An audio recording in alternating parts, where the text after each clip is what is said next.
trying to be Igbo. We are not looking for Igbo to protect us. We are Igbos.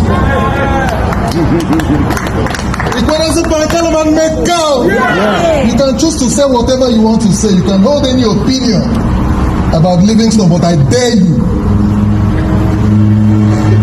I dare you. Whoever it is, I dare you. So you cannot, because of a post-war script and narrative, come here to undermine our identity. It is a colonial script to divide us, so we become diminished in the face of our neighbors. Our neighbors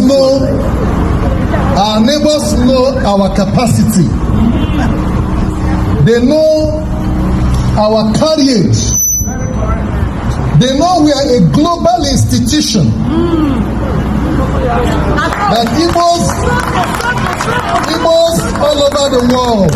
Igbos all over the world. We are more than 80 million. I was talking to Chief Mike Okiro earlier on, and he was talking to me about a man called Njoko, who is from Kenya. And he mentioned to me a particular Theophilus Okiro, who was one-time minister in the government of Kenya. Am I correct, sir? People have said, he's an Imo statement, and I asked, when he joined the police, did he join because he wanted to be IG and took reverse slots? At the time he was IG, we prided in this state that our son is the Inspector General of Police. And you're coming to say he is 75 and going. Today is this year is your 76th year on earth. What else? He has seen it all. We are not looking for endorsement. We are not looking for recommendation.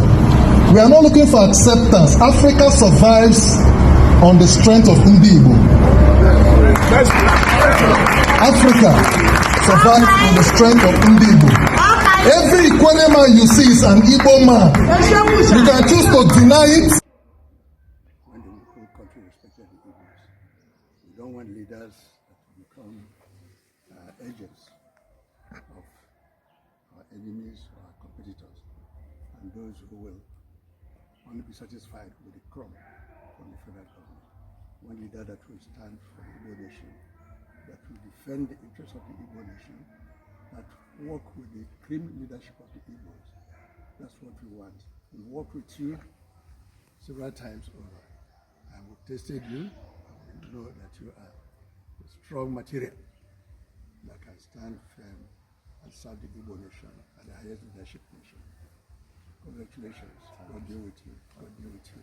And one thing this visit today, first day of January 2025 is significant. The first day of the year, and it's the first place I came to. It was important. I came, I've heard, I've learned, and I'll continue to talk to the leaders of Igbo to seek their support. By the grace of God, come 10th day of January 2025, I will emerge the leader of Ohaneze as President General. I will execute a 5-point agenda about applying amendment of the Constitution, bringing the Igbos in Benue, Kogi, Edo, Akwa Ibom, Cross Rivers into Ohaneze, giving them right to hold offices and the right to vote. Transferring the power to manage the funds of Ohaneze to a board of trustees, which the Igbo General Assembly will constitute.